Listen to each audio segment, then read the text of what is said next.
el podcast.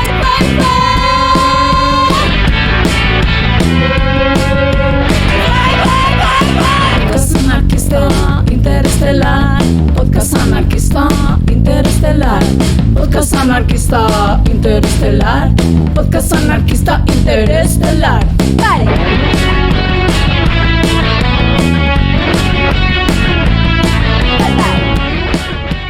Bon dia a totes les palleris que ens escolten. Avui és un dia molt especial, un dia pel record que quedarà en les nostres efemèrides.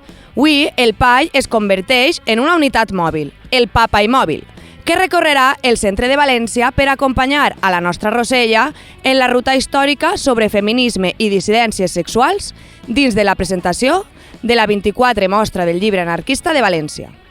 El programa d'avui no tindrà les seccions habituals. Ens hem juntat per passejar juntis, aprendre i comentar el que ens envolta mentre caminem. Molt bona introducció, amiga Andrea. El nostre compi Carlos ha portat un muntó de catxarrets molt mònics i s'encarregarà de que tot quede ben gravat. A Àlex el tindrem fent suport i sostenint la logística de la jornada. Les que vos parlen, Andrea i Ele, avui performaran reporteres ditxaratxeres amb preguntes i comentadetes sempre pertinents, mai impertinents. I, com en el PAI, on va la corda, va el poal, orbitem al voltant de la veu del programa, la investigadora que ens il·lumina i difon la paraula com ninguna. Ella és Rosella, i aneu a flipar en la ruta que ens té preparada. Avui és dissabte 11 d'abril, amenaça pluja però mos la bufi, i hem quedat en la biblioteca de l'hospital. Preparadis? Sí! Benvinguts a la ruta històrica de la Mostra del Llibre Anarquista de València. Com sabeu, avui és la presentació de la mostra, aquesta és la primera activitat i després acabarem en el CCN, on continuaran les activitats que estan preparant les companyis de la mostra. Així és que, gràcies a vosaltres per vindre, gràcies a la mostra per generar aquest espai, gràcies a Javi sempre pel suport, per portar-ho tot, per estar coordinant. I dir-vos que jo formo part de dos projectes que estan avui per ací presents. Un és Espurnes i Foscors, que és un col·lectiu de divulgació d'història anarquista en perspectiva antipatriarcal. Hi ha una personeta per ahí repartint-vos coses, no sé on està, però no és propaganda, és part del col·lectiu. De fet, la ruta en realitat l'han preparada entre els dos, el que passa és que estaré jo xerrant. I després l'altra cosa és que estan també així les meves companyis del PAI, que és el podcast que fem unes personetes de l'Horta, que estem gravant la ruta per a poder després penjar-la en el nostre podcast. I les meues compis reporteres ditxaratxeres, igual en algun moment les vegeu per ahí amb la gravadora fent-vos alguna pregunta. Són supermagis, les podeu contestar si voleu, si no també, però són... Us he passat també a algunes personetes un QR perquè hem fet un dossier de fotografies. No sé si heu pogut accedir, si no els QRs estan per ahí, se'ls podeu anar passant les unes a les altres. És un dossier només amb fotos de suport perquè de vegades crec que ajuda com tindre un suport visual com per a situar-se un poc. En la ruta d'enguany parlarem de feminismes i de dissidències sexuals dins de l'anarquisme. També la idea és posar el focus en lluites, en projectes o en col·lectius més menuts, vull dir, més enllà de la CNT, la FAI, perquè crec que en general són projectes com més desconeguts, més alternatius, més invisibilitzats, perquè la idea és també oferir com aquesta idea d'un anarquisme plural, no centrat només en l'anarcosindicalisme. Com ens ocorre sempre en aquestes rutes, estarem en llocs on van ocórrer els fets dels que parlarem, però en la majoria d'ocasions no veurem les restes de la seva memòria, perquè els espais físics han sigut reinterpretats. Per altra banda, també dir que és una ruta diferent a la d'altres anys, si heu estat en altres anys i avui heu tornat molt bé, perquè no repetirem exactament el mateix, però dir que no anirem en ordre cronològic. Hem fet les parades de forma que siguin còmodes per a poder anar caminant d'una a l'altra, però el que farem és recórrer un ampli ventall temporal I això, perquè no ens centrem en un únic període històric, sinó que anirem fent vots avant i darrere en el temps, anem a ser viatgeres del temps i jo us aniré moguent sense ningú tipus d'ordre al llarg dels segles. Intentaré introduir-vos un poquet abans de cada parada per situar on estem. Val? Llavors, comencem amb la primera parada. Estem davant de la Biblioteca de l'Hospital. Aquí darrere està Guillem de Castro.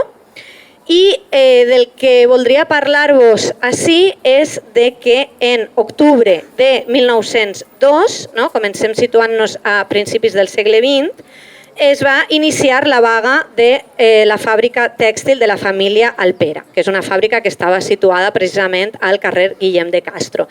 Estem molt propet del barri de Belluters, que era una zona que estava tota plena de fàbriques tèxtils, de fàbriques de la seda.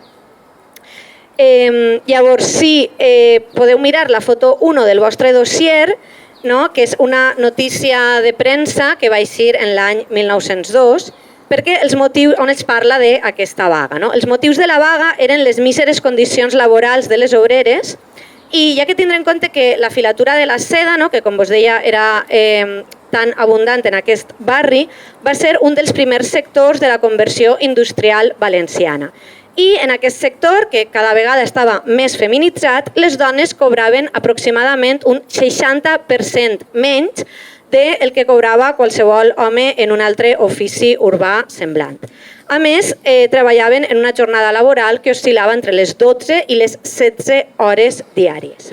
Per intentar millorar aquesta situació és que les treballadores de les fàbriques de la seda van emprendre una de les primeres vagues de dones de les que tenim constància a la ciutat de València, en aquest any 1902.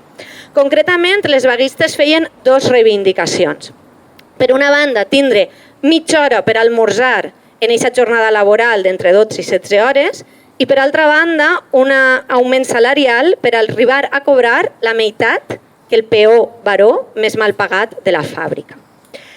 Els amos de la fàbrica Alpera es van negar a introduir aquestes millores i com a resposta les 150 treballadores de la fàbrica es van posar en vaga i van sortir al carrer a manifestar-se.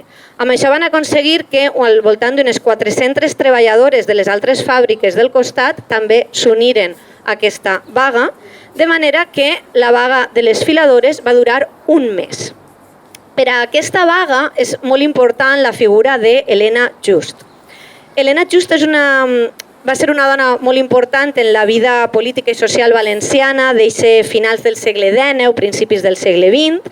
Helena va néixer a Alzira, en la Primera República, en l'any 1873, al si d'una família republicana. El que passa és que molt jove es va traslladar a viure així a València. Helena Just era una dona il·lustrada i lliurepensadora. Era col·laboradora habitual de la premsa valenciana del moment i va ajudar en projectes educatius, en la millora de les presons i els hospitals i també participava en la maçoneria. El seu nom com a maçona era Palmira Luz. I va fundar una de les primeres lògies femenines anomenada Hijas de la Unión, que teniu en la foto 2. Helena va ser un referent del primer feminisme valencià d'inicis del segle XX i en això va influir el fet que, per exemple, fora una de les primeres dones a interposar una demanda de divorci.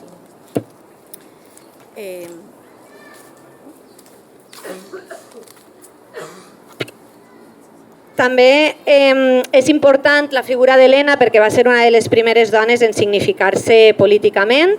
Ella escrivia en premsa molt a favor del laïcisme. També participava en un grup lliurepensador anomenat l'Independent, on es reunien tant anarquistes com socialistes o republicans. I també hi ha hipòtesi que apunten a que Helena Just era bisexual.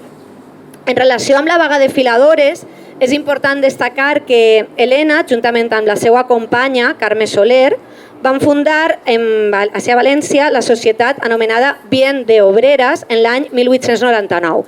Aquesta societat és algo així com un protosindicat. Aquesta societat va ajudar moltíssim a les dones filadores en aquesta vaga que vos contava. En el número 2 del carrer Encendre, que està així al costat també, és on estava la seu de la Fundació de la Federació de Societats Obreres, que és on s'unien diferents societats obreres en primer terç del segle XX, entre elles ahí dins s'inscrivia la Societat Bien de Obreres. I és justament ahí on Helena Just es va encarregar de negociar tant amb els patrons de la fàbrica com amb el governador de la ciutat per a que acceptaren les peticions de les treballadores. Fins que finalment ho va aconseguir, aquestes reivindicacions van ser acceptades i les millores van ser introduïdes en les fàbriques tèxtils. El que ens demostra aquesta història és que la unió, la lluita i la vaga són ferramentes poderoses per combatre les desigualtats socials i que les dones sempre han estat implicades i polititzades. I en aquest punt us parlaré d'una última coseta i és que així a València es va fundar el que s'ha considerat el primer periòdic feminista i anarquista de la ciutat i probablement de l'estat espanyol. Podeu veure la capçalera del primer número en la foto 3 del dossier.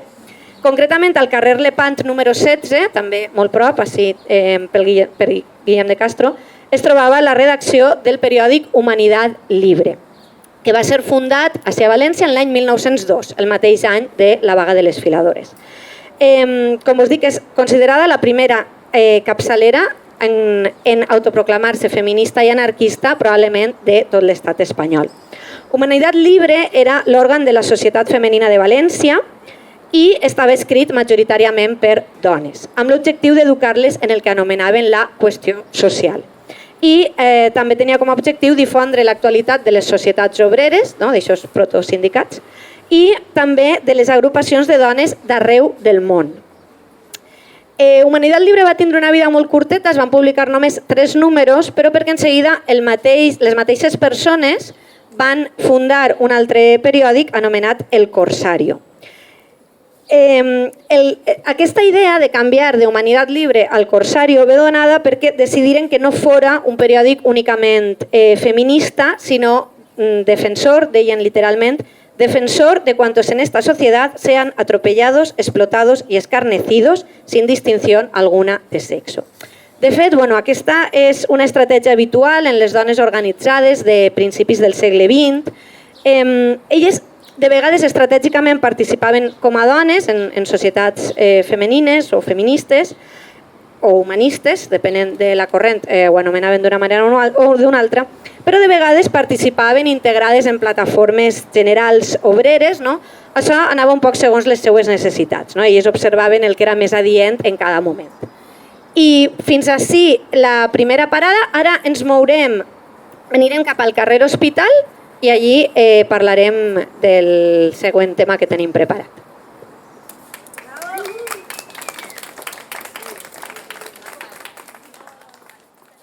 Tramposa. Tramús. Tramebunda. Trampantojo. Trampolín. Molleres. Ole. Bueno. Tram 1.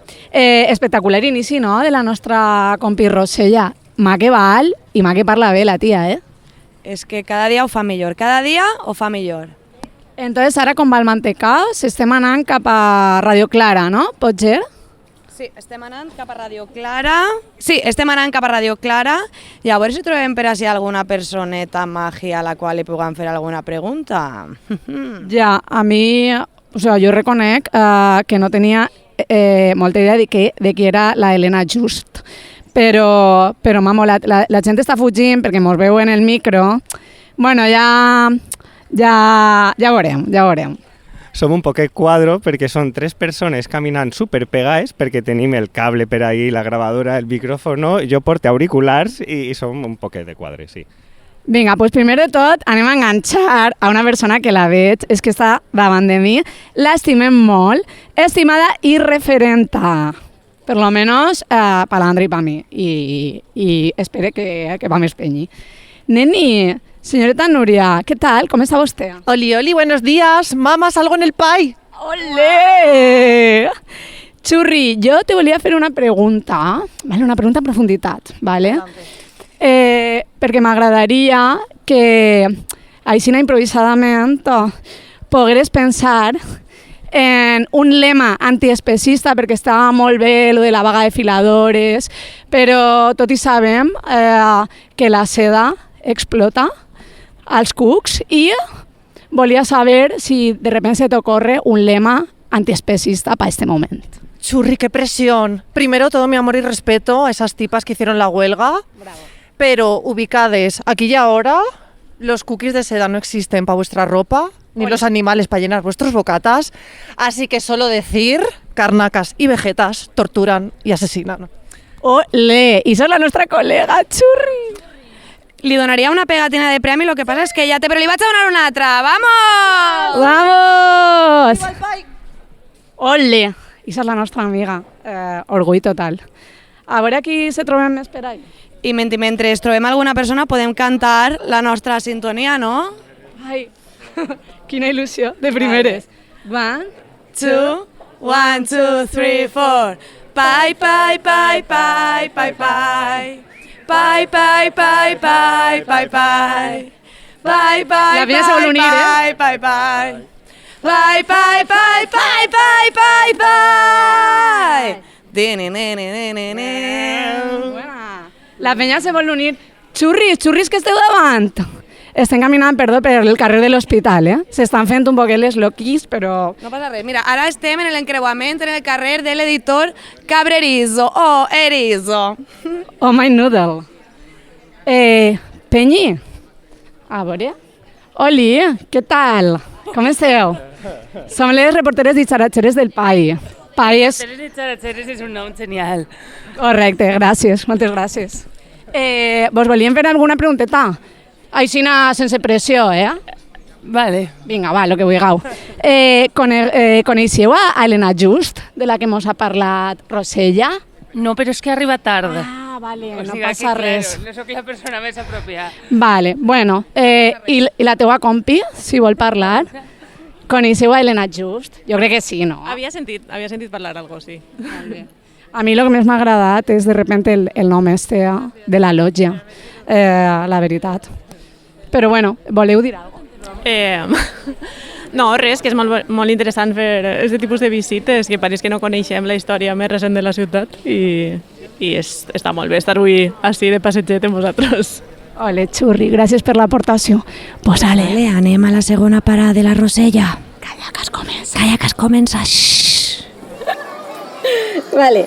Bueno, hem avançat fins al carrer l'Hospital número 2. Bueno, el número 2 és just el portal de després de la cafeteria, el portal Eixe Negre, perquè just en aquest edifici s'emet Ràdio Clara. És la foto 4 del vostre dossier. Anem a fer ara un bot en el temps. Estàvem en 1902, ara anem a avançar 80 anys i ens situem en el 26 de març de 1982, que és quan es va fer la primera emissió de la ràdio lliure i llibertària Ràdio Clara. Els orígens els trobem un poc abans, en concret en la Setmana Cultural que va organitzar la CNT-AIT després de la escissió a València en octubre de 1980. En aquestes jornades es va parlar principalment de ràdios lliures, d'objecció de consciència i de narcosindicalisme. I d'aquestes jornades van eixir diferents projectes polítics que es van anar materialitzant en els anys següents. Un d'aquests projectes va ser la ràdio Clara. Al llarg del seu temps, Ràdio Clara ha emès des de diferents llocs, no sempre va estar així. De fet, va ser tancada en 3 ocasions, una pel govern d'UCD i 2 pels governs del PSOE, perquè en aquests moments era una ràdio il·legal i de fet era tancada i el seu equip era incautat. Finalment, Ràdio Clara va ser legalitzada en 1989 i és quan es van traslladar així al carrer Hospital número 2, des d'on encara emeten. Ràdio Clara ha servit al llarg del temps i encara serveix d'altaveu per a múltiples col·lectius i entre ells em feia risa parlar-vos del Parrús, que és la foto 5 del vostre dossier. El Parrús va ser un partit polític imaginari i utilitzava Ràdio Clara per a fer la seva suposada campanya electoral. Parrús són les sigles de Partido anacoreta, revolucionario, reconstituido, universalmente salido. Es tractava d'un projecte polític nascut en 1976 que va utilitzar l'humor com a pota fonamental. Estava orquestrat pel militant llibertari Manolo Bigotes, del Sindicat de la Construcció de la CNT i de l'Ateneu Progrés, i era un partit polític imaginari, com vos deia, però van arribar a fer carnets i és molt divertit que en algunes eleccions van arribar a obtindre algun vot. No sé si era alguna persona despistada o simplement volien seguir la broma. A través d'aquest pamflet, d'aquest parrús, distribuïen pamflets i enganxines en manifestacions. Era una iniciativa que qualificaven de guerrilla de la comunicació. Aquesta idea d'utilitzar l'humor com a arma política va ser més o menys freqüent en aquells anys de la transició, aquells primers anys després del franquisme. Pot ser com una forma d'alleujament davant el desencant que estava suposant el nou escenari polític que es dibuixava. I parlant de Ràdio Clara, voldria destacar el seu programa Pinteta Rebel, que seran les fotos 6 i 7 del dossier. Pinteta Rebel va ser el primer programa de ràdio LGTBIQ+ de la història de València i probablement de la història de l'Estat. I amb ell voldria parlar d'una de les seues integrants, Rampova. Anastasia Rampova va néixer al Cabanyal l'any 1956. Era una persona del que avui anomenaríem queer.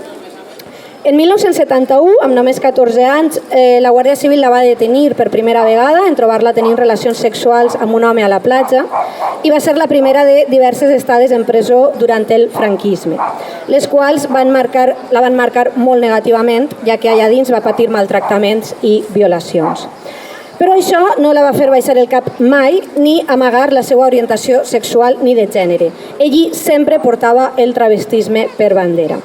Amb l'arribada de la transició va començar un intens activisme que la va portar a participar en manifestacions, per exemple, en les manifestacions a favor de l'avortament, en les manifestacions per la derogació de la llei de peligrositat social, en les manifestacions de Jo també soc adúltera o contra l'OTAN, entre moltes altres. També va militar en l'anarquisme i en el moviment d'alliberament sexual i gay, sent membre tant del moviment d'alliberament sexual del País Valencià com posteriorment del moviment d'alliberament gay del País Valencià. El MAS PV, el moviment d'alliberament sexual, va néixer en 1978 i la seva idea, el seu objectiu era l'alliberament sexual al marge del concepte d'identitat gay o lesbiana. És el que s'anomena sextopia universal.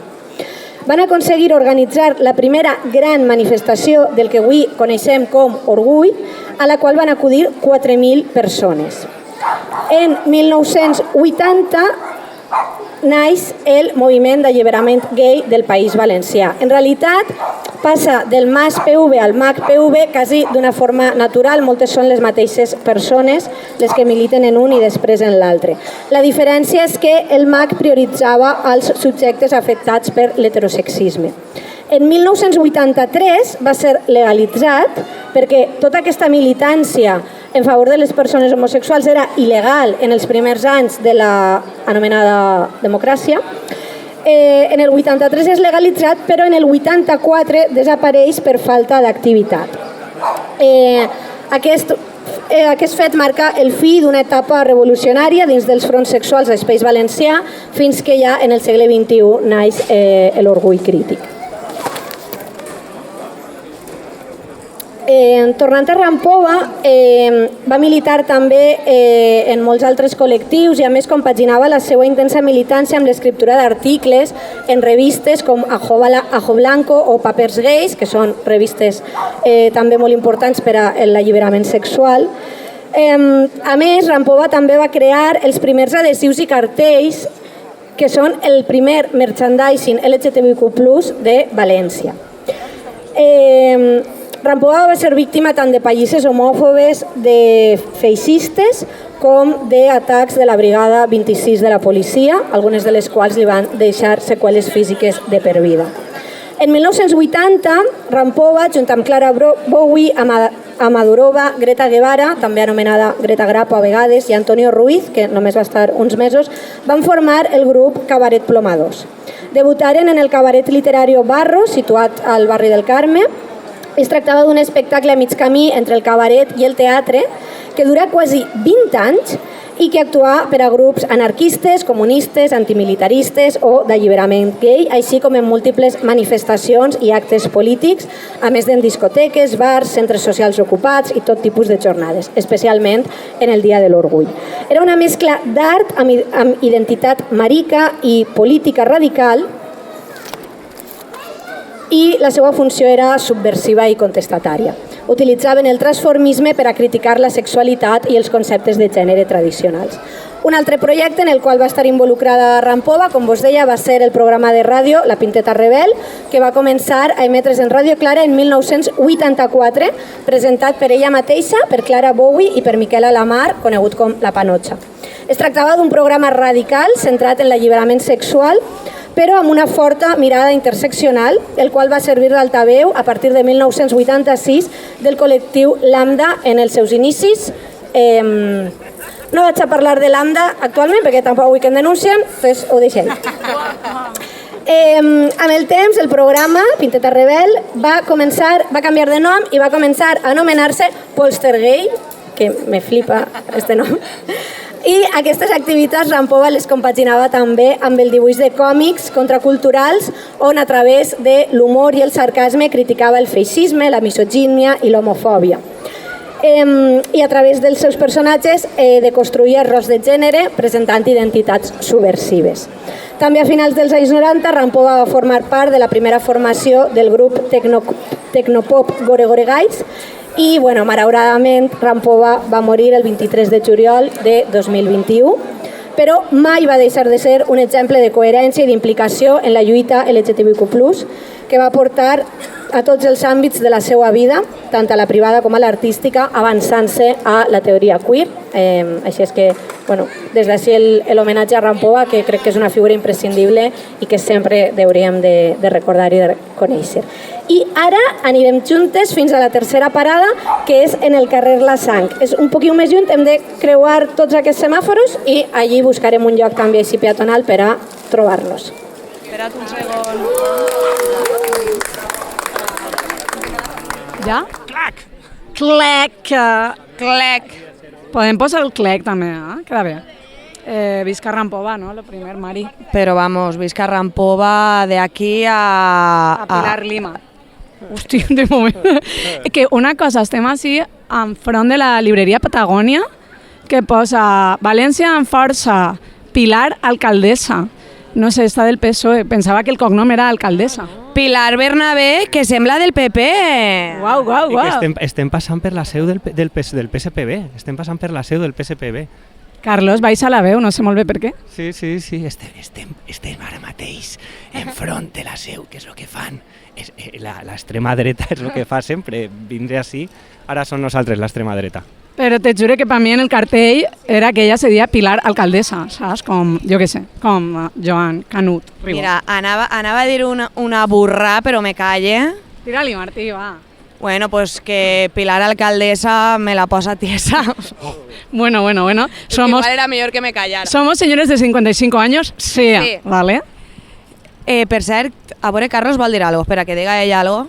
Sí, no, pues que aprofitant, si Pilar ens està escoltant, que mos lleve les multes de la vaga general del 29M, perquè és ella la que té que llevar-les des de la delegació de govern. Gràcies, Pilarica. Pilar, creguem en tu. Vinga, va, creguem en tu.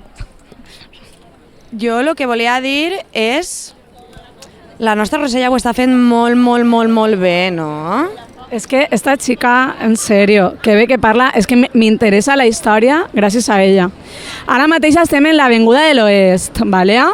Estem davant d'un Panària que segurament abans seria Forn Milagritos, però bueno, pues ara és un Panària, pues com tot. Tot està gentrificat.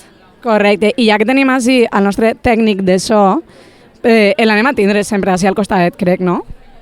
Sí, perquè el cable és el que mana i no puc allunyar-me. A mi m'agradaria, però no puc. El cable és el que mana. Com que t'agradaria allunyar-te? Xurrea? No, és broma, home, és broma. Mira, estic gastant un micro que es diu Midside, perquè grava per mig i per els costats Midside, i en la gravadora fica micro MS, ¿vale? No creguem que siga un micro cooptat per ningú, però bueno, jo per donar la data des de l'amor i el respecte, clar, sempre. Sempre des del carinyo i des del respeto. Xurri, ja que tenim així, podries explicar un poquet per la penya que ens estigui escoltant quin és el mantecao que duem? O sea, explica exactament per la penya que no m'entenga, incluïda jo, això, o sea, quin és el catxarro que portes, que és a lo que va nyugat no, enganxat. O sea, explica un poquet el mantecao per favor. Bueno, pues porto una gravadora portàtil i mira, ara clar, elles no tenen el micro, ara elles sí que poden anar-se'n i jo estic així en la gravadora, el micro i tot. Bueno, porto una gravadora, un micro per cable, que un micro 58 concretament, per a les reporteres ditxaratxeres, per a Rosella tinc el micro que ja he dit, que és l'MS. No estic molt content de com s'estarà gravant les parts de Rosella, perquè portem un bafle de la mostra que no és el millor bafle del món, però no passa res, també des de l'amor, tot des de l'amor. Claro. I mira, enllaçant-ho, jo tinc una pregunta per a tu, Carlos, que és com se pot aconseguir una bona qualitat de so amb pocs recursos, o això no són pocs recursos? Jo crec que des de la militància tenim el deute en la societat militant de tindre un bon so, sempre, en concerts, en podcast, perquè igual no tenim els podcasts amb millor so de tot l'estat.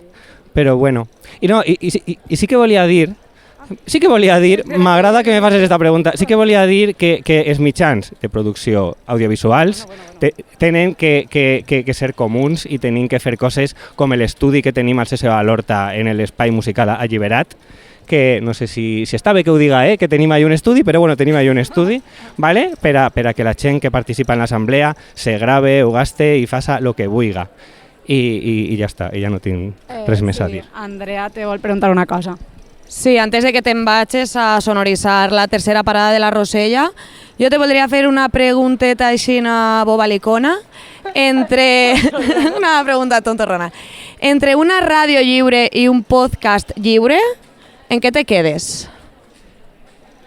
Hòstia, jo és que encara no sé quina és la diferència entre un podcast i la ràdio, no? Si alguna persona sap quina és la diferència.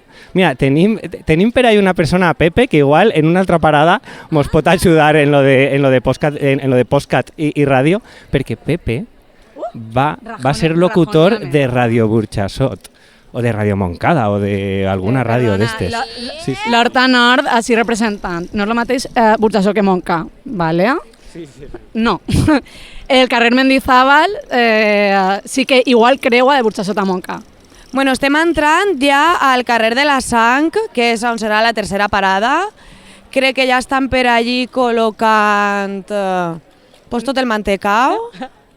Mantecao, always mantecao. Voleu... Sí, jo volia dir-li una última cosa al Carlos.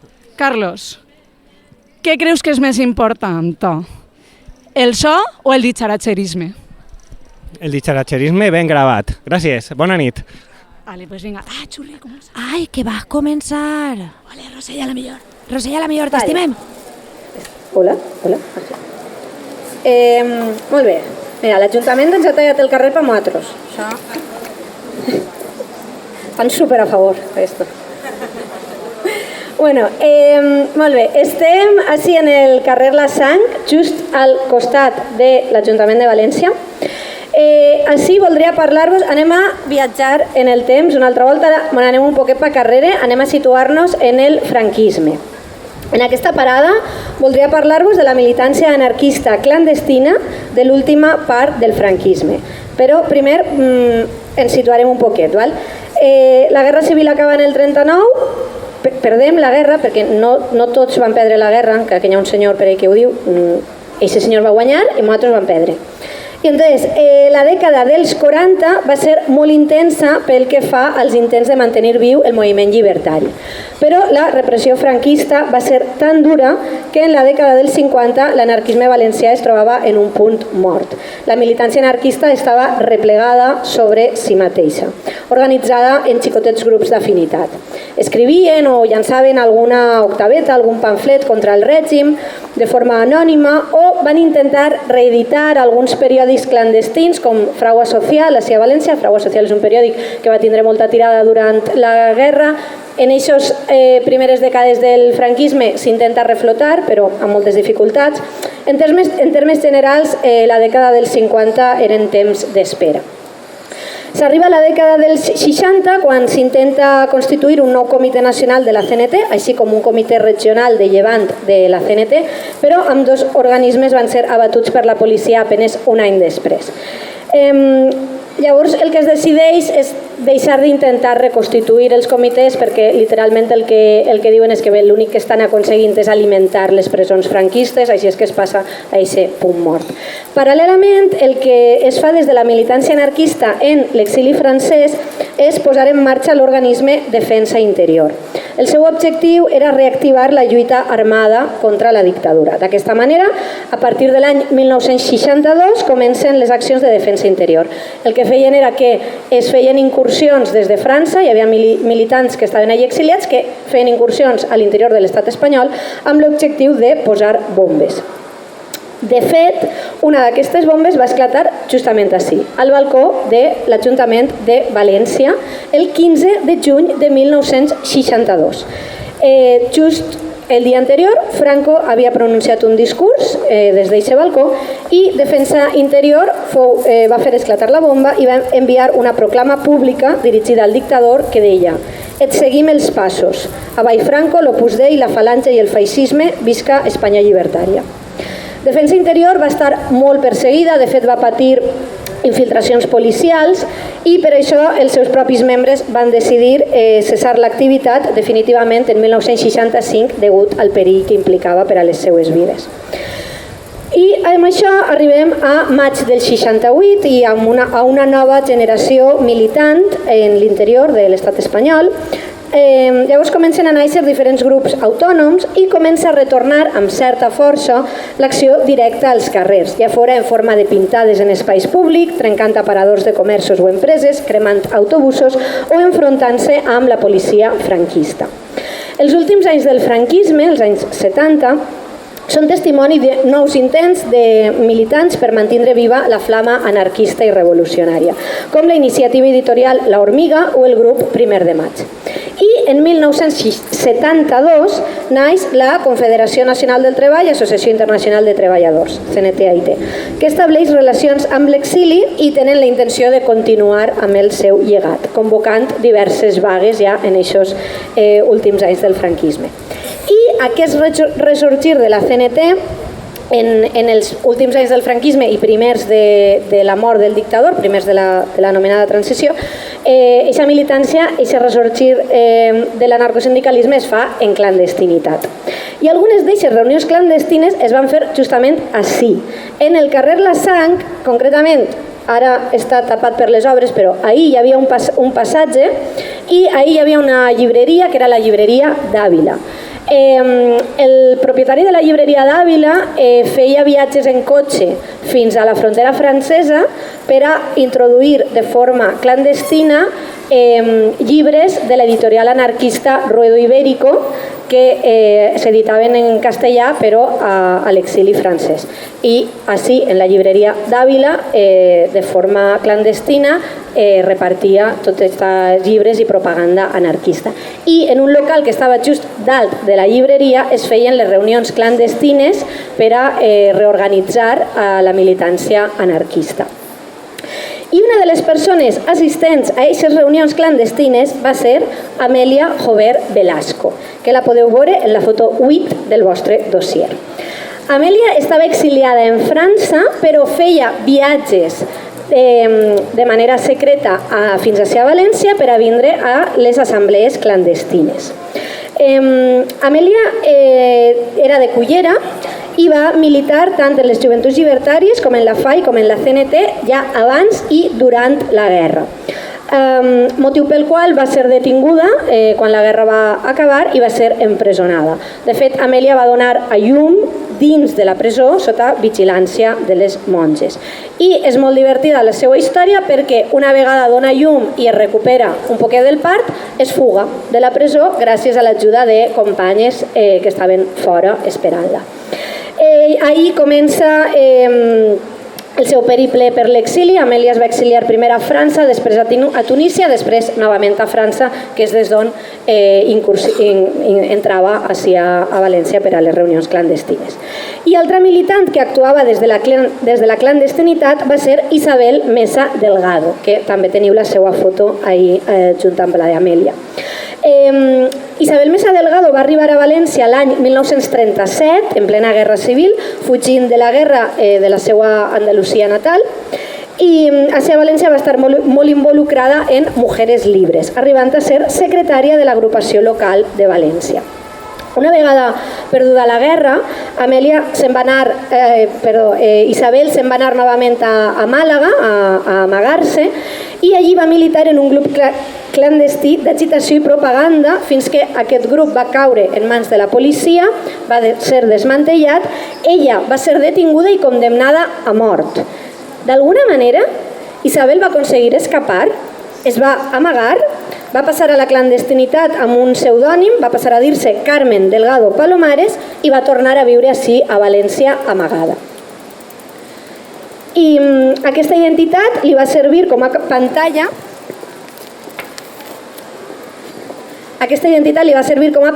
per a continuar les seues activitats llibertàries i de resistència antifranquista. Destaca l'obertura d'un quiosc junt a Maruja Lara Sánchez, que és la personeta que apareix amb ella a la foto, des del qual distribuïen premsa anarquista prohibida. En 1956 va ser detinguda i torturada durant 8 dies i amb la mort del dictador la seva militància va augmentar i la podem trobar, per exemple, en Radio Clara, que parlàvem abans, o en Mujeres Libres, fins la seva mort en l'any 2002. Per cert que és curiós perquè ella li va demanar a les seues amigues que en el seu soterrament embolicaren el seu cos en una bandera roig i negra i cantaren a les barricades. Perquè és que aquestes senyores anarquistes mortes són espectaculars, inclús després de la mort. I per no fer-ho molt llarg, us he portat només aquests dos xicotetes exemples de dones que militaren en la clandestinitat, per a que ens serveixin d'exemple i de reivindicació de que les dones sempre han format part del moviment llibertari, sempre han estat presents en la vida política i que també elles han arriscat la seva vida per uns ideals, fins i tot en els moments més foscos. Malgrat aquell pensament que es tenia, fins i tot dins de les files anarquistes, de que les dones no podien ocupar certs espais o fer certes activitats perquè eren dèbils o perquè no estaven preparades, diguem.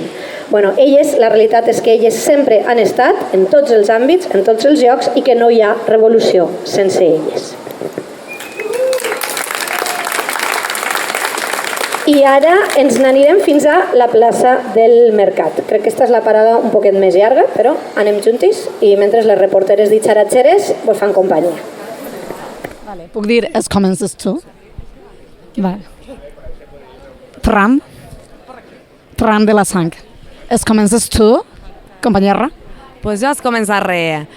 Abans de tot, m'agradaria dir que, tal com ha parlat la nostra Rosella de les infiltracions policials, simplement en un segonet dir-li a Ramon Muñoz que és un cabró, que en Benimaclet no l'oblidarem, que podrà dir moltes coses però el que mai podrà dir és que el tratarem mal, reivindicar que la infiltració és tortura i que això és un exemple més de que la policia tortura i assassina, així que Malp morta la policia. Oh yeah, emoció així des del carrer de la sang. Pues xurri, que totalment d'acord. Pues enganxem del braç. Ara mateix tenim el Carlos així al costat. Anem l'Andre i jo, agarradetes de la mà. Tornem una altra vegada a Sant Vicent Màrtir. En l'Olímpia. En l'Olímpia n'hi ha una obra de teatre. L'anava a rajar, però és que no sé... The Book of Mormon. Volia anar a lo de Book of Mormon. Pues del 7 de novembre al 15 de novembre del 27. Vés a veure si ho estan anunciant en temps. Secció publicitària. Entonces, estem les dos enganxadetes del braç, com les senyores que som, ¿vale? Senyores anarquistes vives, de moment, i bueno, a la plaça del Mercat, Mari. Cada mateix estan de temporada les favetes, alguna carxofeta queda també. No sé, quines ganetes de fer-nos una bona paelleta clandestina, filant, en el que diu la nostra Rosella. Avui en el nostre centre social de confiança. Neni, si volgueres fer una reunió clandestina, a on seria? No te dono opcions, te dice flotar.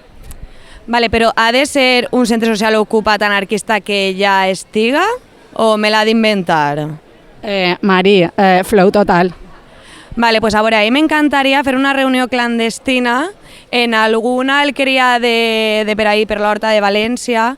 M'encantaria que tinguera una sèquia, no? Entonces, nosaltres fem ahí la reunioneta dins, ens mengem una paelleta vegana, després un flan vegano, i després així pues, a banyar-se en la sèquia, no? Com el nostre estimat cuiner del nostre estimat se seu a l'Horta, que ell també se tira a la sèquia a nadar, no? Que ara ja ve la caloreta i pues jo la faria ahí. I tu on la faries? Ai, Mari, m'has pillat. Jo, en un puesto on no n'hi hagi fred, i ja està, perquè sabeu que sóc molt friolera. Entonces, quan diuen remei de calafrescar, l'únic que volem, no, per mi ocupar-te el xalet, bé, però primer d'això, l'únic que volem és viure sense fred. I prou, en això estaria. Jo la faria en un VIPS. És que estem passant per un VIPS i soc molt... A mi la propaganda em funciona molt bé. Entonces jo la faria en un VIPS que ningú se ho esperaria, clar. Però portarien dinar nostre, eh? Sí, tortura i assassina al VIPS. És que igual, com estem passant també per davant d'una oficina del ING, podríem ocupar-la, tapiar un poc les finestres, perquè al final són cristalls i mos veurien, igual a 2 plantes, i estic veient ahí unes fotocopiadores que per imprimir els nostres fanzines, la mare que va, m'ho vindria molt bé igual així, no? Ideal, Mari. Quien entendió, entendió. Xurris, que no se vos ocorre una bona, me cago en la mar. Ara mateix estem per el carrer de la Llanterna i mira, vaig a contar una anècdota. Me pillaron una volta en el Decathlon portant un frontal, tio. En plan, i jo així per la porta, xica, nos pita un frontal, i jo, ui, la mare que va, me vaig tindre que paigar. M'encanta, xica, mos pita un frontal. Bueno, Xurri, escolta, espera, que a Andrea se li acaben de caure 24 pegatines de pai i hem perdut el nostre següent entrevistat, Pepe Ruiz, vine. Sí. Diu que no, però és que sí, sé Pepe. Sí, sé Pepe. Sí, sé Pepe.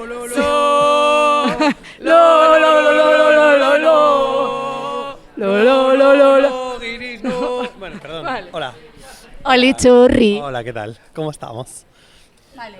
Pues, Pepe, estaven preguntant-se així, com se mos ha obert un poc la gana, perquè després se n'anem a fer una paella en un centre social de confiança. Sí.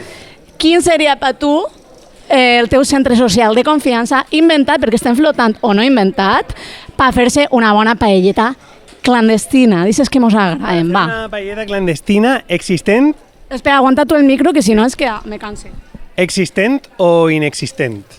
Lo que tu vulguis. Lo que jo vulgui. A flotar, nene. A mi m'agradaria que n'hi haguera un centre social clandestí dins de la Llotja de la Seda, perquè sóc molt romàntic i a mi m'agradaria que damunt de la torre ahí n'hi haguera un centre social per a fer, per a gravar cançons, que n'hi haguera un estudi de gravació i també horxateria, perquè jo estic molt a favor de la horxata sempre. Horchata sempre. Horchatería popular y combativa. Eso es lo que yo quiero. Bueno, Pepe, yo solo volia dir-te, antiguo compañero, admirado compañero, solo volia dir-te també que farem un pai que porta el nostre amic Carlos, també antiguo compañero tuyo. Antiguo compañero. Soy compañero. Actual compañero. Però de fa temps que se conegau també, Entonces, què va passar? Perquè no vingués a ese pai que estava fet per tu. Perquè estava en les festes de Sant Antoni, también llamadas en el churristán de San Antón, y bueno, pues tenía que ir a reproducir las lógicas de la familia tradicional y nuclear, porque si no mi mami se enfada. Entonces, pues, me subí a hacer una hoguera.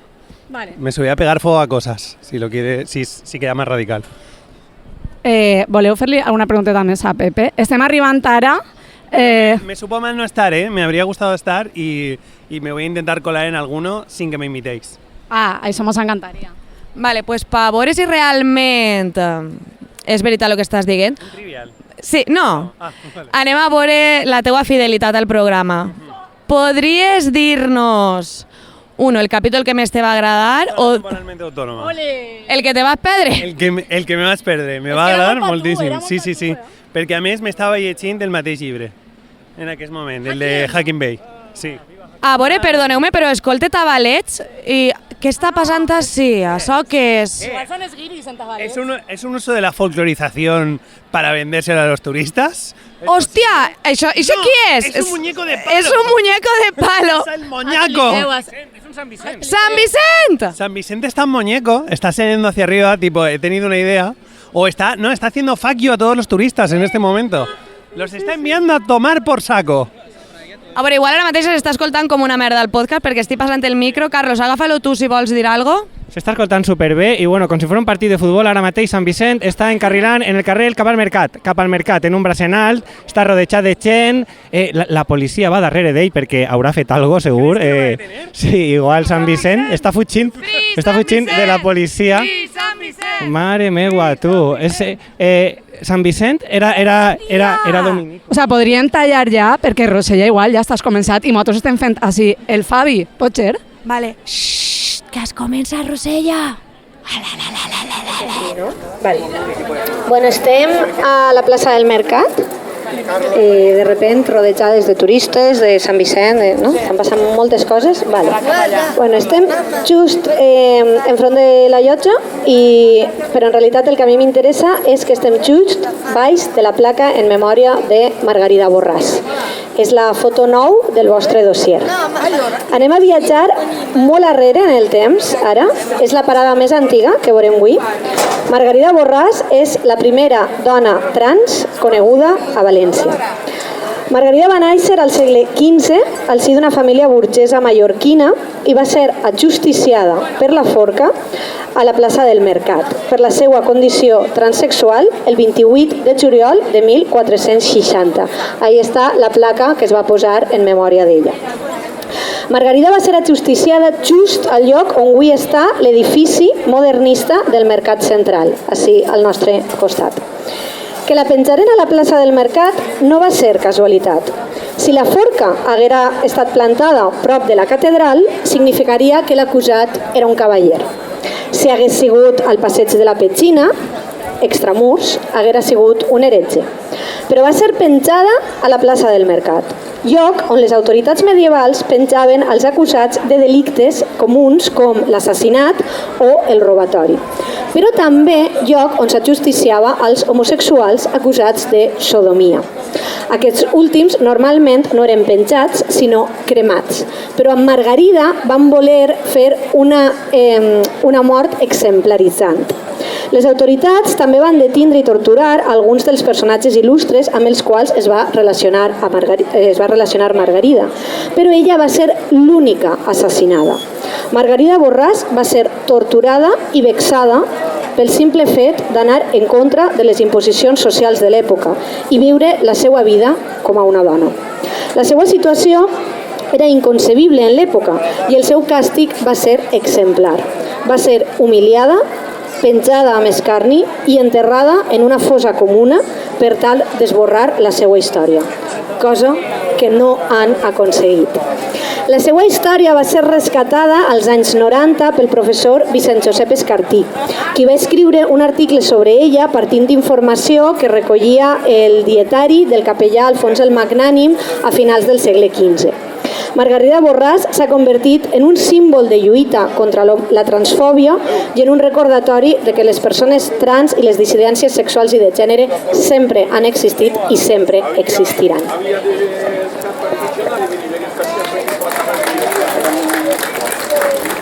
Pipi, pipi, pipi, pipi.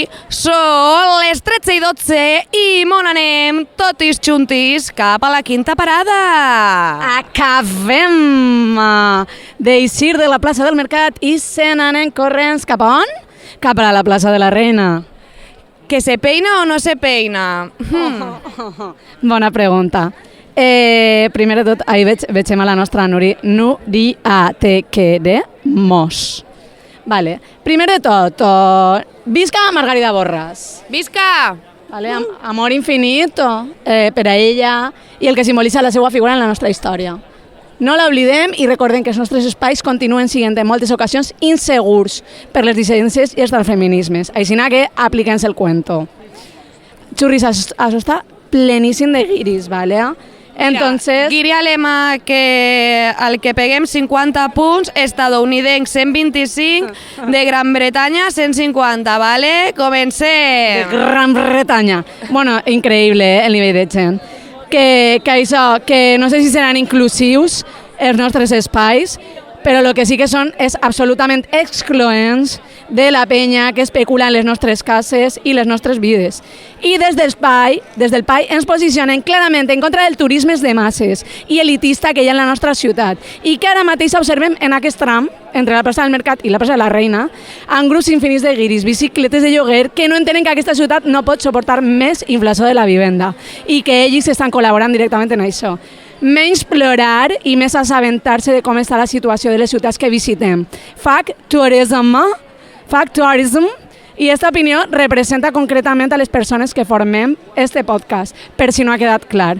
Alguna coseta més a dir, Andrea, en representació individual? Pues tia, que m'he estat revisant la motxilla i se m'ha oblidat portar-me mocaors per plorar. I ara què faig? Xurri.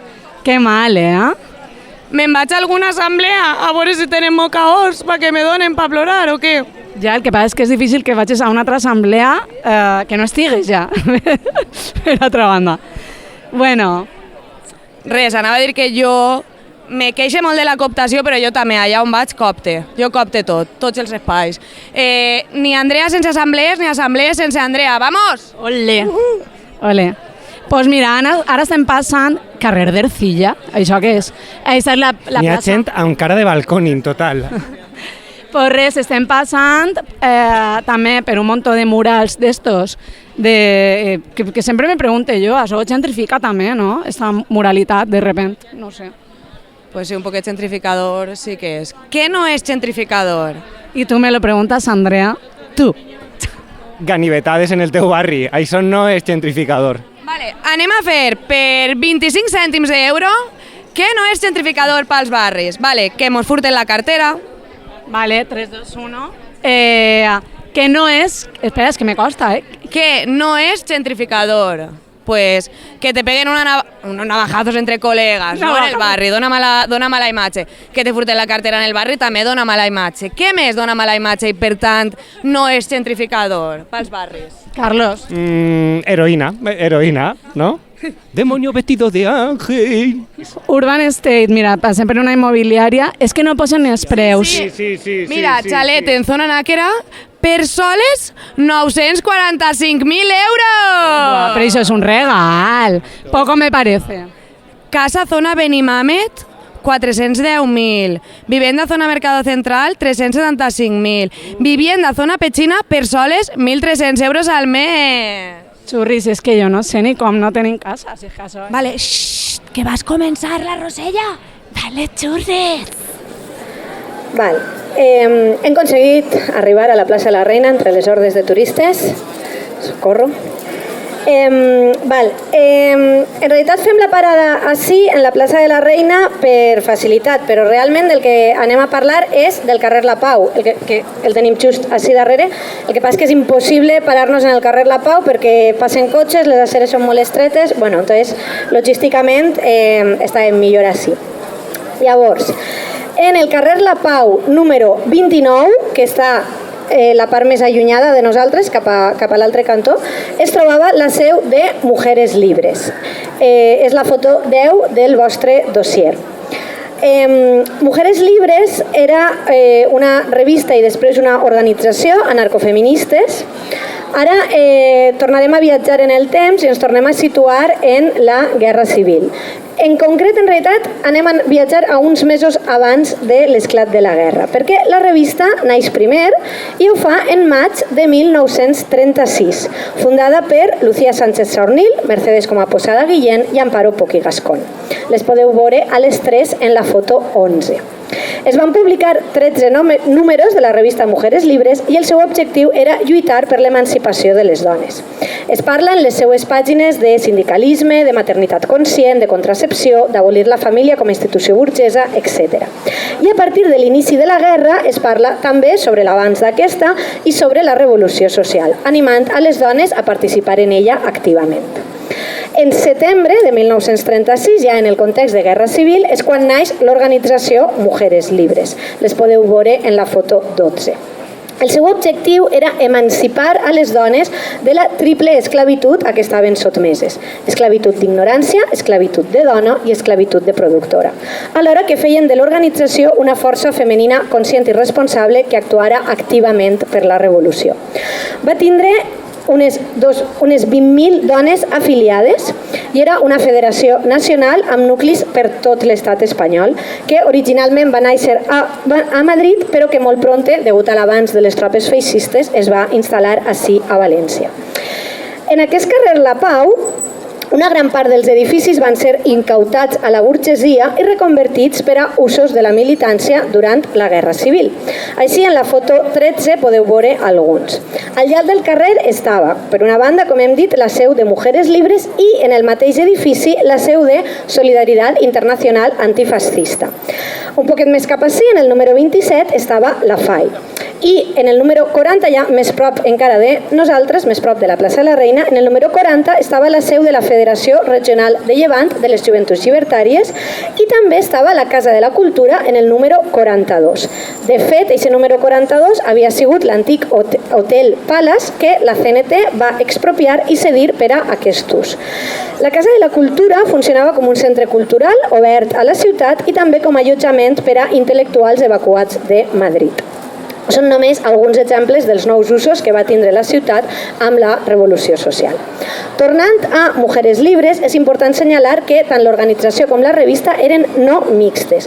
I és que la seva rellevància històrica ve donada, en part, perquè conformaren un dels primers moviments de conscienciació feminista, denunciant i combatent la societat patriarcal tant fora com dins del moviment llibertari. Així, un dels seus objectius era la capacitació i la formació de les dones. Per una banda, a nivell laboral, per poder accedir a millors treballs que els permeteren tindre una independència personal, al mateix temps per descomptat que reivindicaven igualtat de salaris, igualtat d'oportunitats en el treball, paritat absoluta i dret a disposar del propi cos.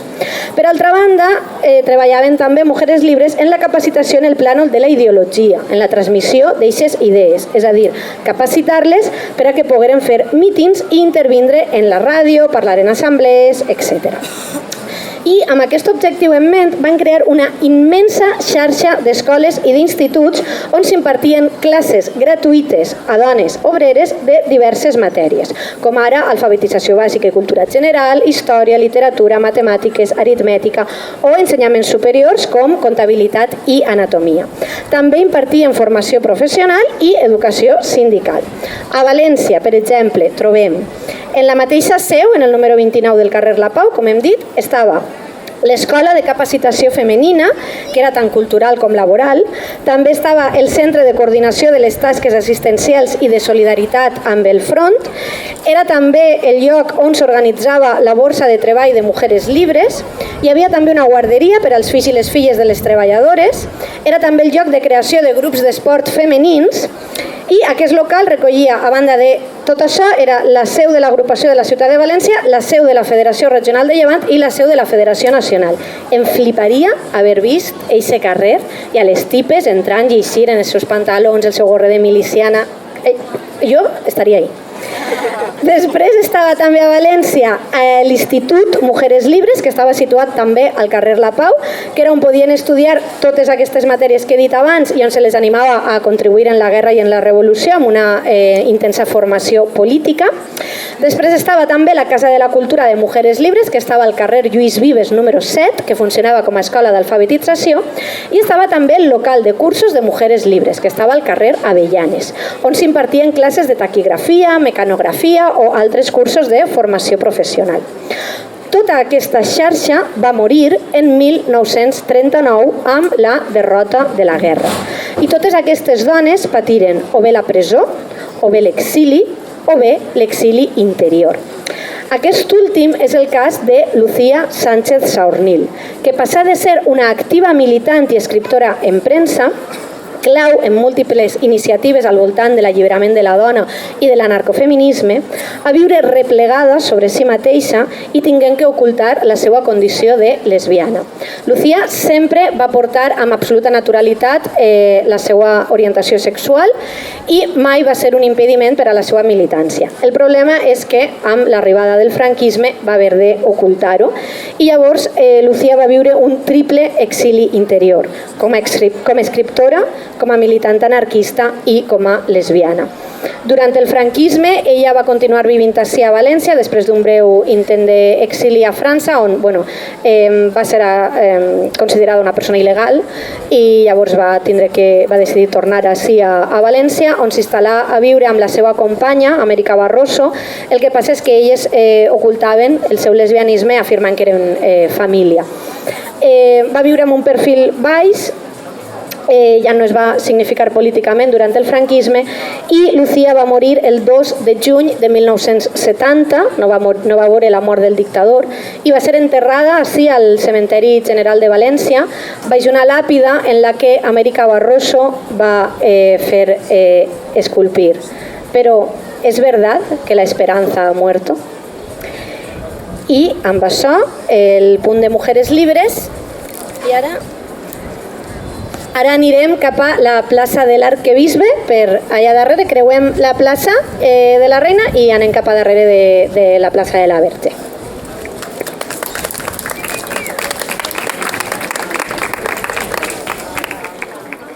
Cuqui, quina emoció, la veritat, plorant així, en la Nuri estàvem ahí plorant. Vull anar a lo del cementeri general a veure la tumba de la Lucía, i sí o no? ¿Sí o no, Núria? Sí, vamos para allá un día. Anem a passar per la plaça La Reina. Estem així les dos enganxadetes, la Andre i jo. Molts sustos n'hi ha per així, jo. I en este cas anem enganxades perquè jo tinc agorafòbia, penya, i passar per una plaça molt ampla me dona canguelito. Però ara la Nuri l'està agarrant del braç esquerre, jo del braç dret, o al revés, és que me lie en esquerre i dret. I per això estan les col·legues, no?, per sostindre's. I que guai que ho hagis dit, xurri, perquè eres una tia valenta.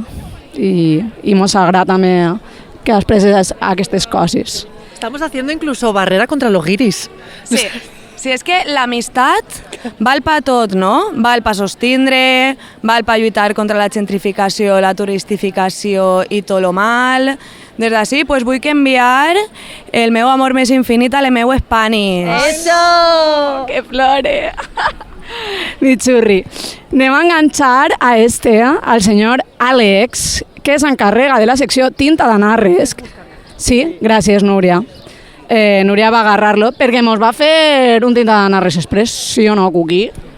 Per suposat, perquè no podia ni haure un pa sense un Tinta d'Anarres. Ai, que mon! Ai, mira l'Àlex! Mos està sonreint. Mos està sonreint. Estes dos, què fan? Àlex, guapo. Hola. Amparo ve donar aigua i se'n va. Amparo l'estimem també, Xurri. Àlex, t'animes a fer-nos un Tinta d'Anarres express? ¿Qué?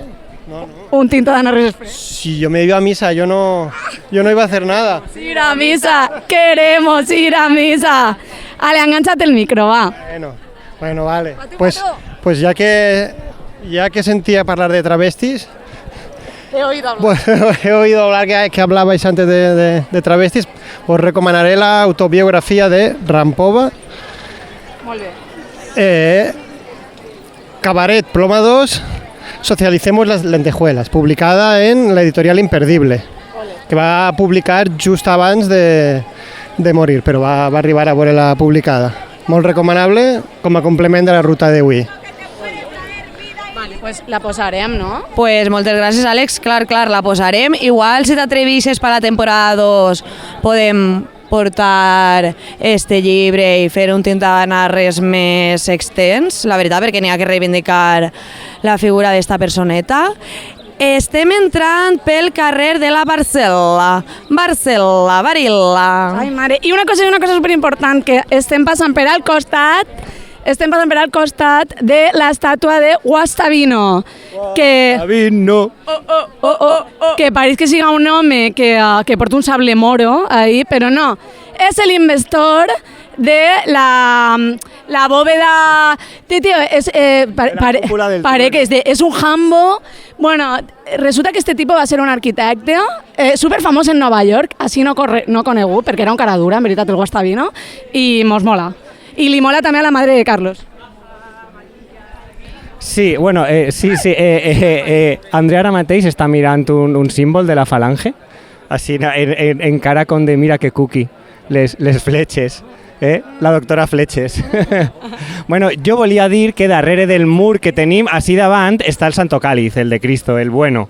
El bueno, el de Indiana. Per què n'hi ha un munt de propaganda del Santo Cáliz València, no sé quantos? Pues perquè per la gent que siga de fora de València i escolte el podcast, podeu vindre a València a veure el Santo Cáliz, el de Cristo, el de la última cena, el puto Santo Cáliz, el de la sangre de Cristo, el Santo Cáliz. Amén. Amén, ja està. Si és que no se pot dir res més al Santo Cáliz. No serà el Sky Santo Cáliz anarquista interestel·lar. Sí. Para nada, o sea, no entro para nada. Però la tirem, claro que sí, perquè sí. Y a la nostra dreta está el Palacio Episcopal, ¿vale? Donde está el arzobispo, pero eso es la plaza del arquebisbe esta, perquè está así está.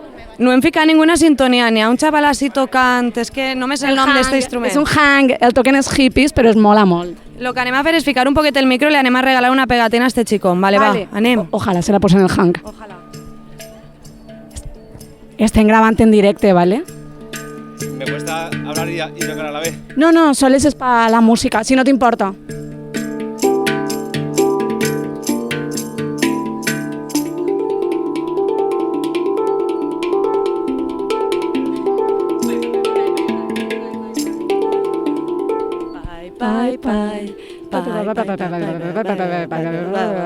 Vale. Andrea, crec que tenim que baixar la veu. Ai, sí, que ja es comença, Rosella. Estar a Palleris. Adéu.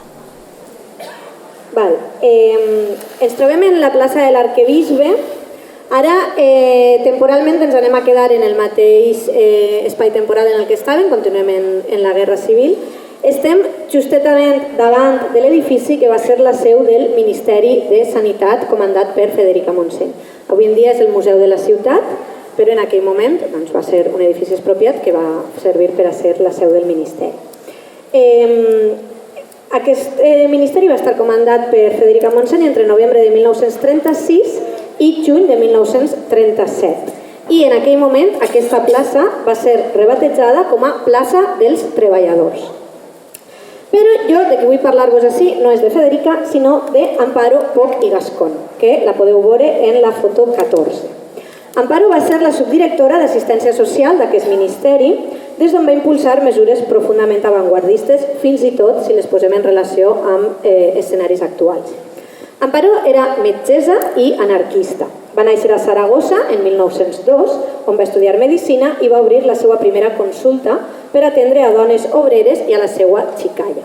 Després es va traslladar a Madrid, on va conèixer a Lucía i a Mercedes i va fundar Mujeres Libres, i posteriorment va vindre a València, on va ocupar el càrrec en el Ministeri. Una de les reformes més importants que va tractar d'aplicar va ser l'avantprojecte de la llei de l'avortament. També destaca l'atenció a les persones amb diversitat funcional, així com els consultoris d'orientació sobre recursos anticonceptius i altres temes relacionats amb la sexualitat i la maternitat. Va engegar també seccions especials de psiquiatria, campanyes de lluita contra les malalties venèries en el front de guerra, cases de repòs per a combatents i soldats, cases de solidaritat destinades a albergar a persones sense llar, també paritoris, decrets per nacionalitzar les farmàcies i els laboratoris mèdics, que em pareix brutal, cantines populars per alimentar treballadors, l'Institut d'Higiene Alimentària de València, que servia per ajudar a altres ciutats amb problemes d'abastiment degut a la guerra, i un llarg etc. Però probablement el projecte més important per Amparo van ser les llars infantils, projecte que va ser dirigit per ella. El seu objectiu era acollir infants damnificats per la guerra, però fugint del model dels antics orfenats i asils. La primera llar d'infants que es va obrir es va situar a Burjassot i en la foto 15 podeu veure a les cookies en eixa llar, en una gran casa residencial amb jardí, ja que un dels objectius era que gaudiren d'una vida sana, en contacte amb la natura, repleta de jocs i allunyada del front de guerra. A més, es renunciava a una educació autoritària i a una educació confessional. I és per aquesta importància que Amparo donava a la infantesa que l'última acció que Amparo va fer abans de perdre la guerra definitivament va ser creuar la frontera francesa acompanyant una colònia d'infants per assegurar-se que arribaven sanes i estalvis fins a la llar de refugiats que estava establerta allà en l'exili. El destí d'Amparo Poch i Gascon també va ser l'exili francès i ja mai va tornar a casa seva. I ara d'ací ens n'anirem al CCN, on farem l'última parada de la ruta d'avui abans de seguir amb la paella i amb totes les activitats. Però arribem al CCN, entrarem dins perquè serà més còmode, val? Ens trobem allí altra volta i fem l'última parada.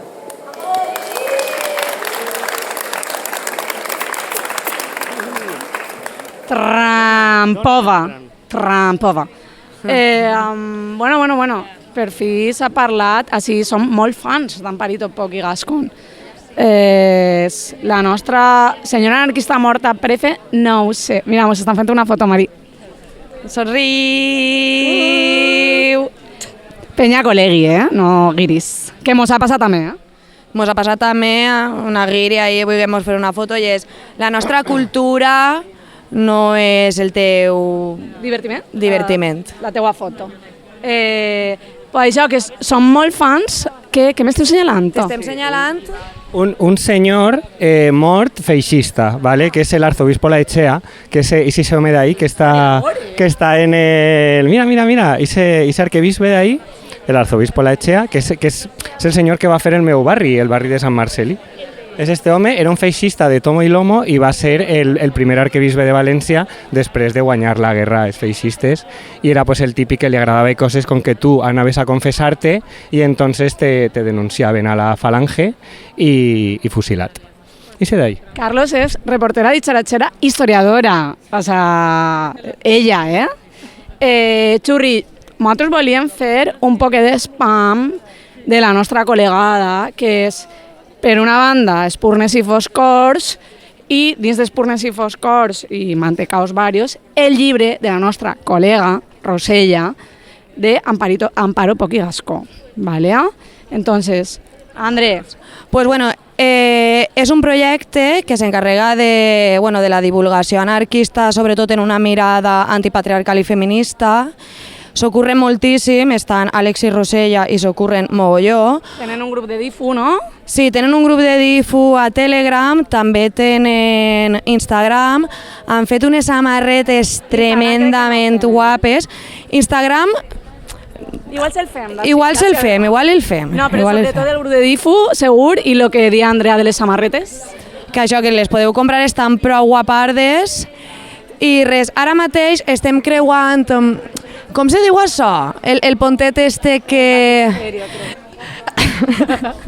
Y esta es la puerta del baptisterio. Que estaba todo cubierto de tierra. Bueno, estem passant ara per la plaça que... Spoiler, també me dona un poquet d'agorafòbia, però avui estic fent teràpia d'afrontament i estic fent-ho molt bé, la veritat. Apenes me suen les mans. Radioteràpia. Radioteràpia, sí. Ho està fent superxurri, orgull. És que què no arregla el pai, veritat? Com el pai m'arregle l'agorafòbia... No, espera, que Carlos vol dir alguna cosa. Això està sent un lío, eh? Perdoneu, és que a la dreta tenim la font del Túria, el Túria en pilotes, rodejat de les seues sèquies, que són falleres en pilotes, vale? Que és una font que és digna de veure.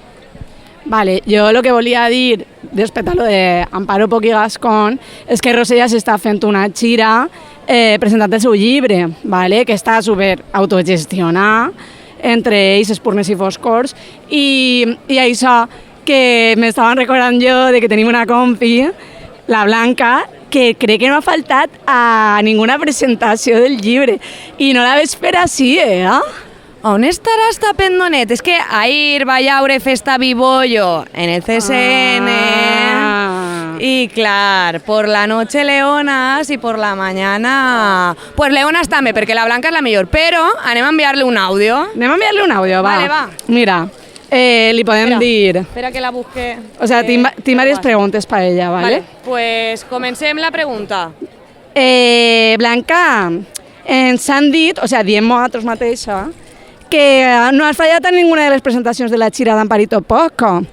Entonces, me encanta dir-li Amparito Poch, perdó. Sí, perquè és que ja és col·lega. Claro. Entonces, volíem saber quina és la teua anècdota prefe, també quina ha sigut la teua presentació prefe, anècdota favo, ¿vale? Després, ¿nos quieres, Blanca? Pregunta important. I Blanca forma part de l'Hispanis, també. I després, Blanca, ¿echas en falta una mística revolucionària en este país? Ja està. En això, per mi va bé. Alguna cosa més? En principi no, sols dir-te que t'estimem i això, a veure si mos contestes pronte, va, perringoní. Vale, pues se vegem en el CSN, churris. Bon dia, churris. Buah, perdonad por no estar ahí, es una lástima, pero es que no me encontraba yo dispuesta esta mañana. Se ve que anoche sí que me encontraba yo muy dispuesta ahí en la fiesta Bibollo. En fin, preguntitas. ¿Cuál es mi presentación o anécdota favorita de las presentaciones de Rosella? Diría que CSA La Llavor en Torrent, porque se formó una sinergia ahí con las yeyas revolucionarias, o sea, adorables, y la cenorra que nos prepararon, ¿sabes? Luego, pues eso, el concierto de mi banda favorita, Green Deal Green. Entonces ya... Hostia, espera, porque en la Dalia fue exactamente lo mismo. Eso, Cenorra y presentación Cenorra y Green Deal Green. Pero escucha, o sea, la primera presentación de su libro fue en la Repar. Y fue... O sea, es que qué pregunta más difícil. Yo creo que no puedo elegir, que son todas. Y eso, pues que es la primera... Me acuerdo de la primera vez en la Repar que, pues eso, de mística revolucionaria overpower. Pues eso, porque lloré, me emocioné junto a mis amigas, que ya os digo que os amo. ¿Cómo olvidar eso? Pero es que, a ver, en la última presentación también en el Cabañal, Rosella estuvo, o sea, fenomenal. Más soltura, más archivos que compartió que había recopilado, y un look y un pelazo que se había cortado ese día el pelo, y, o sea, ella perfecta. Y bueno, que Rosella y sus escrituras sí tienen esa mística revolucionaria. O sea, porque para mí lo diría como que es una ética y una estética que une justo la memoria histórica con la esperanza. Y esta esperanza además es activa. Y por muy muertas que estén sus mujeres anarquistas, os digo ya que el pasado no ha muerto, que palpita como una exigencia de justicia. Y el país sin duda también hace esto, también practica esa mística revolucionaria. Pues eso, porque lo sagrado está en lo común. Y mira, como diría Mario Obrero, es una forma de estar profundamente en el mundo. Joder, churris, me he puesto bastante ñoña. Y porque sí, porque es un regalo estar en el mundo con vosotros y donde poder escuchar el Paye Podcast cada mes. Nada, os quiero. Queda algú per fora? Ja estem totes, no? Bueno, hem arribat a la nostra última parada. No sé si esteu cansadis, espero que esteu bé. L'última parada de la nostra ruta ens ha portat fins al Centre Social Ocupat Anarquista CSN.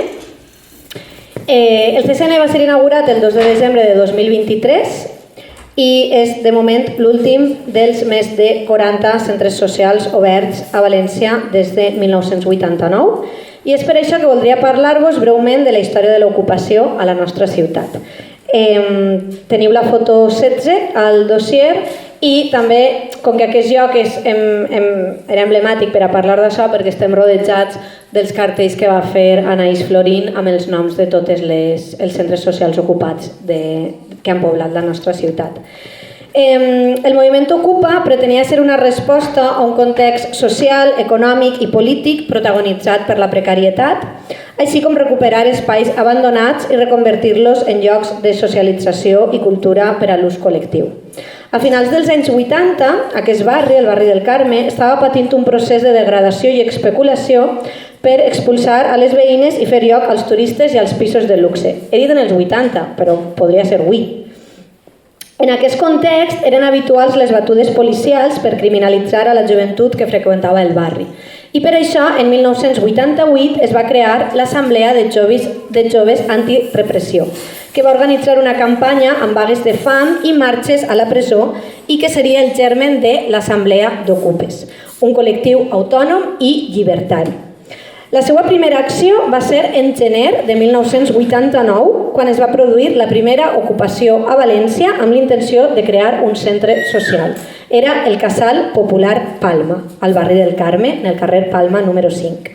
Un dels objectius de les persones que impulsaren aquest casal popular era posar a disposició dels col·lectius i dels moviments socials espais on trobar-se i organitzar la dissidència política. Aquest va seguir en febrer de 1991 el Casal Popular Llíria, al mateix barri, i en l'abril del mateix any el Casal Popular Flora, al barri de la Trinitat. Aquests 3 primers CCO van funcionar baix la gestió de l'Assemblea d'Ocupes, però a partir d'aquest moment, en cada nova ocupa de la ciutat, hi hauria una assemblea i un col·lectiu motor independent. Us he posat un parell de fotos més a la foto 17 del dossier. En els anys 90, el protagonisme d'aquesta lluita es va traslladar al barri del Cabanyal. Allí, l'aprovació del projecte d'ampliació de Blasco Ibáñez fins a la mar, a través dels poblats marítims, portava a la degradació intencionada del barri i a l'aparició de molts edificis i cases buides que van ser utilitzats pel moviment Ocupa, i així, a l'octubre de 1993, va néixer el Casal Popular de la Malvarrosa. Però l'ocupació es va estendre al llarg de la ciutat i dels anys amb centres socials com el CCO Pepica la Pilona, en el 98, als poblats marítims, el CCO La Jerònima, en el 99, al Jardí d'Aiora, el CCO El Montó, en el 2000, a l'Olivereta, el CCO El Búnquer, al 2003, a la Saidia, el CCO El Nido, en 2007, a Benimaclet, el CCO L'Horto, en 2012, també a Benimaclet, que encara resisteix, o el BCO Cala Caixeta, en 2002, al Carme. La foto que teniu és de quan les últimes accions de resistència que es van fer abans que el desnonaren. I aquests són només alguns dels més de 40 centres socials ocupats que han estat actius a València al llarg d'aquestes més de 3 dècades. L'ocupació a la ciutat de València continua cridant que tenim les claus de totes les cases, i en plena ofensiva mediàtica dels grans tenidors, el moviment anarquista valencià alça la veu amb una forta voluntat alliberadora, per demostrar que altres formes de relacionar-se, de lluitar i d'entendre la vida no sols són possibles dins del capitalisme, sinó que són necessàries. Si us interessa el tema de la història de l'ocupació a la nostra ciutat, ara muntarem una xicoteta taula de distri, crec que ha nascut en aquest moment mentre estàvem així, on està la revista que vam escriure un grup de persones de forma militant sobre aquest tema, sobre la història de l'ocupació. També podeu trobar algun altre llibre relacionat amb història de l'anarquisme, amb algunes de les coses que hem parlat, i també alguna revista i així. I res, donar-vos les gràcies a tots per haver vingut, recordar-vos que la jornada no acaba així, ara està la paella i després a la vesprada seguirem amb les activitats. De fet, és molt interessant perquè la mostra ens parlarà de per què van abandonar les xarxes socials colonials i ens parlaran del Fediverso. Crec que és interessant que ens quedem perquè crec que hi ha moltes, com que ens pilla com un poc lluny, però és important que anem aprenent sobre aquest tema. Així és que res, animar-vos a que es quedeu. Recordeu a més que tots els diners de la paella són per a gestionar, per a sostindre l'autogestió de la mostra. Així és que vos convidem a que vos quedeu, a que compartim aquesta estoneta, aquest dia, totes juntes, i res, qualsevol cosa que vulgueu dir o aportar, doncs estarem per ací, i moltes. Ah, i que després hi ha concerts també, molt bé. Ja. I res, doncs moltes gràcies.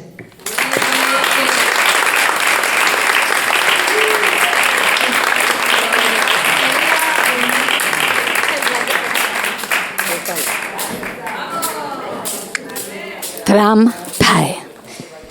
Bueno, així estem una paella després i un poquet de holgorio, encara que li hem demanat que baixen la veu un poquet. Res, al final, les reporteres ditxaratxeres, sexis, hem ajuntat una altra vegada a la penyeta del pai, ¿vale? Entonces, si tinguem que narrar l'escena, estem totis al voltant d'una taula, també col·leguis que hem anat entrevistant i que han estat nosaltres per el camí, I per això anem a compartir un poquet de micro i d'amorcito. I volíem dir gràcies, Rosella, per la teua tasca i per aportar la teua sabidoria i veu radiofònica. Ens tens enamoradis i mai la història ens havia agradat tant. Vamos, Rosella! Gràcies, Àlex, per fer el suport, que és que vamos, o sea, se mos cauen les bragues. Carlos enregistrant, ara està en uns cascos així, un poquet, que és això de Star Wars, con la Leia de Star Wars, dels cascos. O la dama d'Elx. La dama d'Elx. I la Andre i la L pues, fent les caneles, no? Lo que se mos dona bé, prima. Lo que millor se mos dona i lo que més mos agrada fer. Correcte. I se som... Acaba de decir el café. Entonces, anem a acelerar-ho, va. I si són nosaltres, el que escolteu és el que és. Entonces, per al pròxim pai tenim un programa espectacular que va portar la Andre, que li passa el micro per si mos vol adelantar un poquet. Va, xurri. Vaig a fer-ho molt curtet perquè tampoc vull donar-vos molt spoiler i vull que escolteu el pai, però la nostra xurri blanca, les seues iaies tenen una història de vida molt bonica i que necessita ser contada. I hi ha un llibre que se diu Les madres preses. Parlarem un poquet de la repressió franquista i d'aquesta resistència que van fer les dones, no? I que fins avui dia la tenim. És una personeta que és major, així que... Ens encanten les senyores anarquistes mortes, però bueno, les vives també, no? I volem fer-li un xicotet homenatge. I res, no sé si voleu dir alguna cosa. Res, sols ens falta dir on es poden escoltar les camarades. No me sé la retall sencera, però archive.org. Què més? Podcats.cat. En iVox, en poblet.info. I s'hem fet un Linktree, que és algo supermoderno. Entreu al nostre Instagram i ahí està tot superasseat i superorganitzat.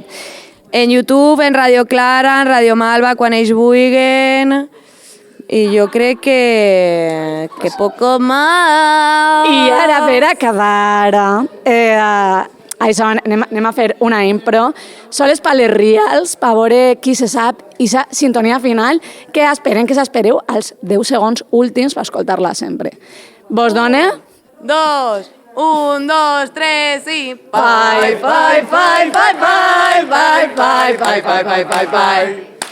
Pai, pai, pai, pai, pai, pai, pai, pai, pai. Estupendo.